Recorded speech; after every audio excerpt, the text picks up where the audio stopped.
Hello friends, this is Karthikeya Singh working as an assistant professor in School of Management Sciences, Varanasi. And today we are going to cover the research types, different types of research. And this particular topic is going to be asked as a long answer type question in your exam. So let's start with the lecture. So as I told you, this is the third part of the first unit. We have already covered introduction, objective of research, and today we are going to cover types of research. So let's move ahead. There are basic 10 types of research and we are going to cover it one by one. The first one is pure and basic research. The second one is applied research. Third one is qualitative research. Fourth one is quantitative research. Fifth one is empirical research. Sixth one is descriptive research. Seventh one is analytical research. Eighth one is conceptual research. Ninth one is historical research, and the 10th one is exploratory research. Before we are going to cover it one by one, let's try to learn one-liners for each of these researches. So I'll give you one-liners for all these research, and at the time of examination, it will help you to remember those points related to each and every research. Because at the time of examination, you may find it difficult to remember attributes of each and every research types. So begin with pure and basic research. Pure and basic research, anything which is related to academic world. So if you want to remember pure and basic research, always remember research which is related to the academic world. Applied research, immediate problem in hand. Any problem which is immediate problem in hand.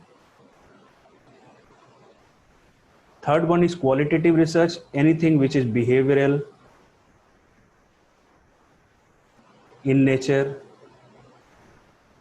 or most of the social science researchers are going to be covered. Anything which is going to be quantified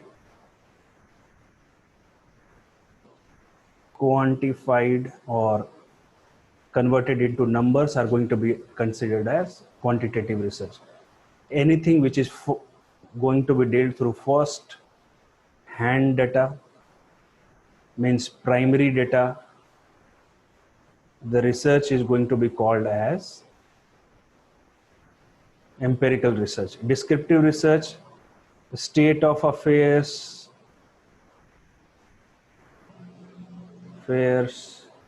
as it exists at present. That means the way it is happening, we are going to elaborate things as it is. Analytical research, anything which is based on secondary data. And conceptual research, it is time-consuming research. Time-consuming research, or which builds theory or concepts. Historical research, anything which deal with past event. And exploratory research, try to reach to the best possible options. So these are the 10 types, and these are the one-liners for every particular research. Pure and basic research, if you talk about pure and basic research, anything which is related to the academic world. Applied research, immediate problem in hand. Qualitative research, anything which is behavioral in nature, or most of the social science researches are going to be considered under this. Quantitative research, then you can call it as anything which can be quantified. Empirical research, first hand data or research which is based on primary data are going to be considered empirical research. Descriptive research means state of affairs as it exists at present. Always remember this research type, because if you are going to do any particular research, most of the time you are going to use this descriptive research. So this is very important research, because most of the people usually carry out descriptive research. Analytical research, that means which is based on secondary data.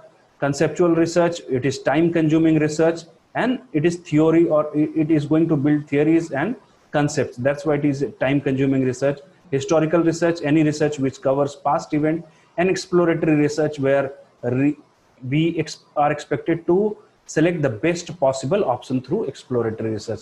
So these are the 10 types of research, and at the time of examination it is bound to be asked, means it is for sure this question is going to be asked.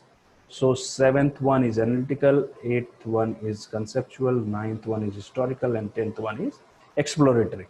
So these are the 10 types of research, and at the time of examination it is for sure it is going to be asked. So remember it or learn it by heart or mug it up as early as possible, and till the date you are into the academics you are going to use one or the other types of research. So it is very important not only for the examination point of view but also to understand things more clearly. So if you talk about the first type, pure and basic research, it says pure and basic research, it enhances the existing knowledge base. Focus on these bullet terms. Research which is undertaken for enhancing knowledge is known as pure and basic research. So it always try to add something new to the existing knowledge base. It is basically undertaking with the intention of designing different tools for solving various problems. We are considering pure and basic research, and these are the two important points which has come. It always adds something new to the existing knowledge base, or enhancing knowledge is the basic purpose of doing pure and basic research. And the second one is it designs different tools to come out with a solution. Third is it always handles single situation, because if you consider PhD work or most of the research work, they always try to cover single situation. Single situation means they try to handle only one problem at hand. So single situation is going to be dealt through pure and basic research. So these are the bullet points which you all are expected to learn it by heart. So three important points came out of this: enhancing the knowledge, designing different tools to come out with a solution, and it handles single situation. It is an intellectual exploration and results into development of theories and generalizations. So this is the basic pure and basic research which usually being converted into conceptual research. So basic background is being created in pure and basic research, and ultimately it converts into conceptual research, and through conceptual research we usually generalize things and build concepts and theories. So this is going to serve the purpose of conceptual research, and basic framework is being created in pure and basic research. Anything which is related to the academic world, the most important thing, most of the PhD work, research grants which usually carried out under different granting agencies, all those researches are considered under pure and basic research, and that's why it is part of that academic world. And the most important thing, it always serves the purpose of basic academic needs. So few bullet points are coming: enhancing the knowledge, designing the different tools and techniques, it handles single situation, development of theories and generalization can be done through it, and it is related to the academic world. So you can remember this PhD works and research grant works are also going to be done through this. Funds, as I have already mentioned, funds provided by the educational institutions, government enable researcher to pursue pure and basic research. So whatever research these days which is happening under the government educational institution or government enabled grants, so all those researches are going to suffice the purpose of pure and basic research. These are these are basic examples: consumer behavior based research, human behavior based research, natural phenomenon based research, or pure mathematics are going to be dealt through pure and basic research. So if you want to remember pure and basic research, the most important thing you have to remember this is related to the academic world. Then it handles enhancing the knowledge, it designs different tools and techniques, it handles the single situation, it develops theories and generalization, and most of the researches are going to be considered or carried out under educational institution guidance or grant being provided by government agencies. So these are some bullet points which you remember or correlate things with the pure and basic research. So let's move to the next slide. Pure and basic research is also going to be called as fundamental research or pure research. So another terminology is also going to be used in this. Now let's move to the applied.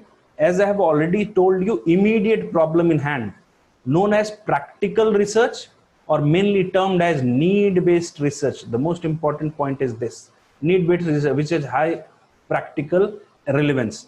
For example, immediate problem in hand, right now we are struggling with COVID-19 pandemic situation. So most of the industries are trying to come out of this hangover.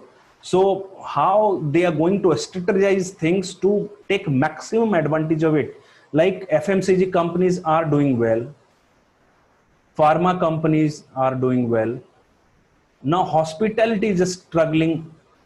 If hospitality wants to come out of this particular problem, they are going to do applied research, immediate problem in hand, because entire hospitality industry is struggling in this pandemic situation. So they are going to carry out research, and that research is going to be considered under this applied research. So this applied research, the main aim of the applied research is basically the finding a solution for an immediate problem in hand. So they always try to solve the problem which is immediate in nature, and time framed and budgeted research. And these are the examples: marketing research, communication research are the example of applied research. So budgeted research is the main feature of it. Marketing research and communication research are the different types of applied research. This can be segregated into two types. The first one is problem solving research, specific problem, or problem oriented. If you are going to consider problem solving, then individual company can be considered as an example. And if you are going to do this problem oriented, that means larger, means horizon of that problem oriented applied research would be very large. So if we are going to do research on the perspective of WTO, large perspective would be there. That means we are going to do problem oriented research. If a smaller perspective, a firm's perspective would be there, then we are going to do it through problem solving. So problem solving covers smaller problems, or problem oriented covers larger problem which industry or entire country may be facing at a particular time. So applied research, some bullet points for applied research: it is a need-based research and it handles immediate problem in hand. Marketing research, communication research are different types of it, and there are two types to do it: problem solving research and problem oriented research. Now let's move ahead. Then comes qualitative research. Qualitative research means qualitative in generally human, it is related undertaking to study the human behavior. Anything which is related to human behavior, we are going to cover it through qualitative research. Now take for an example that your satisfaction level, your attitude, your perception, your leadership skills, which is very much specific to a person, means which is very subjective. So most of the things which is related to the behavior or human behavioral aspect are going to be considered under qualitative research. Why we usually call it qualitative research? Because it cannot be quantified. If I ask you how much motivated are you to do a particular work, you cannot measure it in kg or liter or meter. Means I'm 4 kg motivated to do this work. This is not going to be the case. Motivation, we can create a scale, and on that scale we can say highly motivated, moderate motivated, neutral, not at all motivated. So we can scale it on a Likert scale, and then we can say the motivation level. But directly it is not going to be measured. So anything which is not going to be measured directly are part of this qualitative research. Again, we are going to quantify it, but through some different scales. So it is not going to measure directly, but it is going to be measured indirectly. So motivational research, word association test, sentence completion test, story completion test, these are the different projective techniques. These are different ways to carry out this qualitative research. In word association test, like for a particular brand, if anybody is saying whichever word which is coming into your head after seeing this particular brand, just write down here. So if I say some XYZ brand is there, and what is coming out of your means perception, then you say good, bad, or even worst. So if you are rating in these three things, then that means this is the perception of a particular brand and can be associated with these three words. And through these words, we can gauge that most of the people are saying positive, that means positive perception is there. If most of the people are saying negative, that means negative perception is there for a particular brand. Likewise, sentence completion test. I like this brand due to. Now you are expected to fill up the blanks. You have to fill it up. And if you are going to give positive feedback about it, that means positive perception is there in the market. Again, this is an indirect method. You are not going to measure it directly.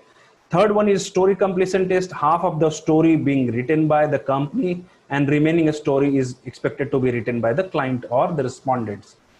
Fourth one is similar other projective techniques like Rosen-Wiig test. This is I'm going to cover much in detail at the time of data collection methods. Rorschach test, Rosen-Wiig test, Holzman-Inkblot test. So several projective techniques are there, which is also going to tell you, or which is also going to help you in carrying out this qualitative research. This type of research recommends the guidance of experienced psychologists, as it is difficult to study the complexities of human behavior with a single notion. So you cannot generalize thing in this kind of researches, because everybody is having different attitude, perception, and knowledge. So experienced psychologist or person can be used, or they may be involved to carry out this kind of research due to complex human behavior. That is the limitation of this particular qualitative research.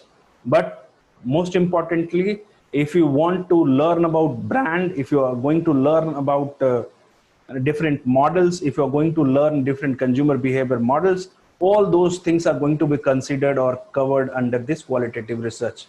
So this is very important in terms of practicality, but at the same time it is very difficult also. So if you are going to remember this particular research type, you have to consider this qualitative research with human behavior, and motivational research are part of it. And this is very difficult to carry out, or to carry out this research. You may use word association test, sentence completion test, story completion test, and similar other projective techniques, which we are going to cover in the later videos. Now comes with the quantitative research. In quantitative research, measurement, it is based on measurement of a phenomenon in quantitative term. The result of such research is subjected to intensive quantitative and statistical analysis.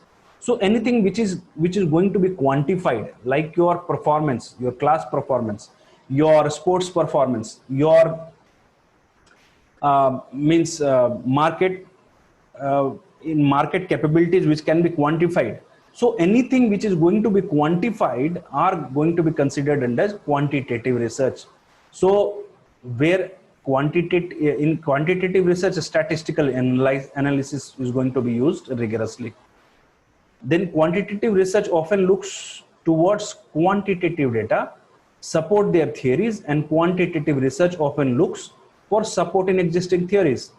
First, they try to quantify things and they do quantitative research, and then they try to match it with the existing theories. And this is the general process which is going to be followed in quantitative research. So whatever quantitative data is telling, they try to match it with the existing text or theories. So your data is having certain value, and you are going to match that data value with the text or available theories. This is the basic process of quantitative research. Demographic profile of a given area is an example of quantitative research. Number of automated vehicles, you can count it. Trends in terms of numbers, all these are all example of quantitative research. Again, I'm saying, where we are going to quantify things, we count it numbers, those all types are going to be considered under quantitative research. So let's move ahead.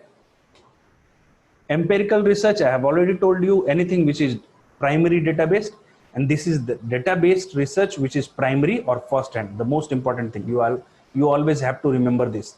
If anybody is saying that you are going to do empirical research, that means you are going to use primary data, first hand data. So data is collected and the data is analyzed and subjected to hypothesis testing. So whatever data is saying, we are going to rely on that data irrespective of the theories and past work. We are only going to rely on the data which we people have collected. We are not going to rely on the theories and postulates which is already existing. So this particular research is based primarily on primary data, first hand data which we people have collected. Then comes this is often referred to as experimental research. Empirical research is also going to be called as experimental research because we do it again and again. We collect data several number of times, and this is due to which we always call it as, or usually call it as, experimental research. Then this research relies on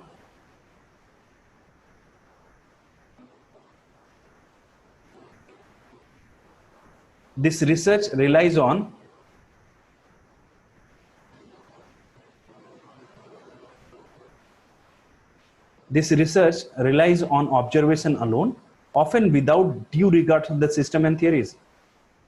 Observation alone, that means it only relies on the data which people have collected.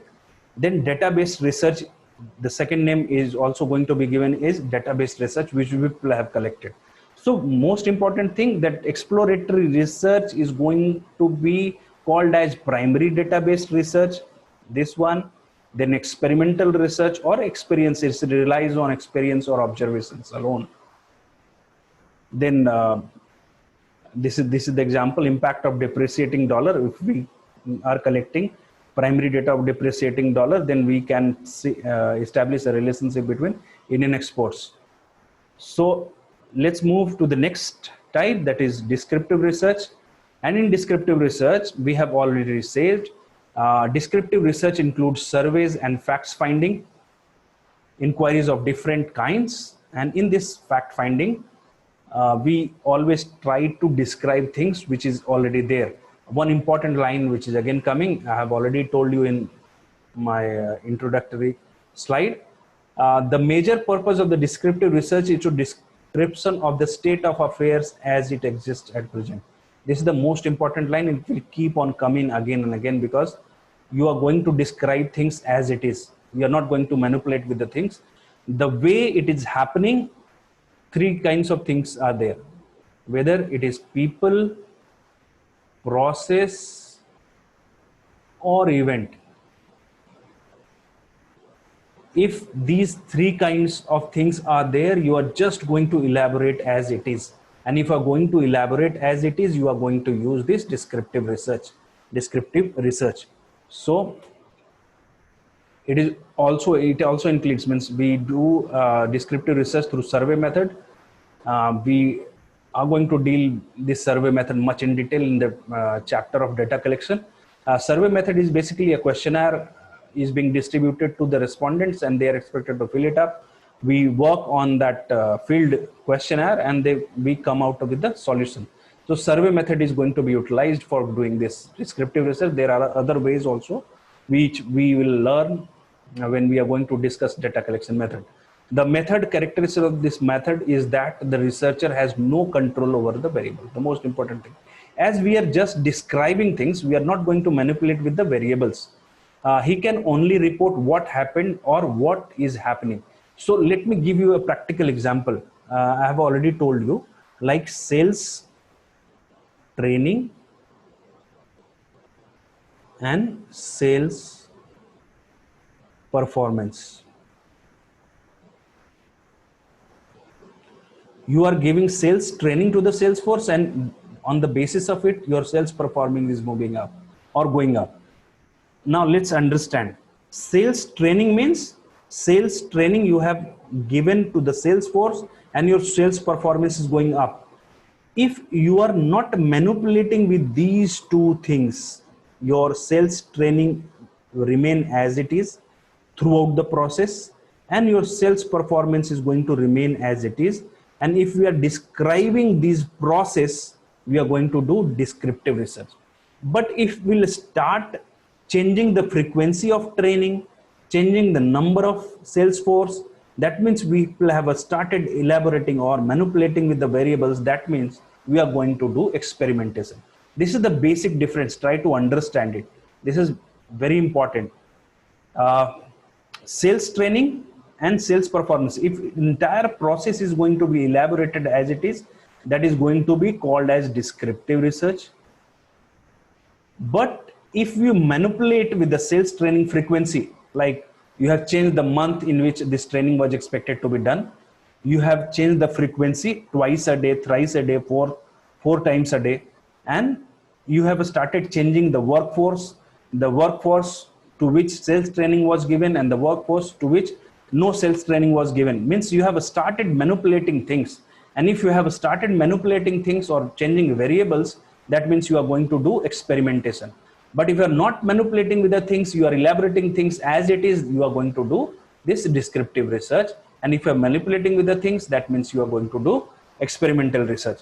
So try to understand this very basic difference of this. Frequency of shopping, preferences of people, these are just, we are going to elaborate as it is. That's why it is going to be called as descriptive research. Let's move ahead. We are going to do understand analytical research. I have already told you. Analytical research, it is secondary data based, use facts and information already available. That means we are going to use secondary data for it. Secondary data I have already told. Data which is already available, we are going to analyze these to make critical evaluation of the material. So we are going to do research on the basis of secondary data. How international trade influences balance of payment. So how international trade is influencing your balance of payment. How and why movement takes place is an example of analytical research. So international trade is happening. If international trade is happening and if rupees is appreciating or depreciating on the basis of which your export or import value appreciate or depreciate. So if rupees value will appreciate, import would be hampered. If rupees value would be depreciating, then your export value would go up. So these are interrelated things. So we have to establish relationship between these two things, and this can be taken care by secondary database research. So anything which is going to be considered as it is going to be used secondary, it is going to be based on secondary data. Analytical research is going to be considered. Let's move to the next thing, that is conceptual research. And in conceptual research, I have already told you, like this research is related to abstract ideas or theories. They usually try to create theories and concepts, and that's why philosophers and thinkers usually carry out this kind of research. So different concept and theories are time consuming thing. So the main aim of this particular research is to study the problem and gaps in the existing concept and basic assumptions to correct and remove the complexity of these concepts. So they always try to fill the gap.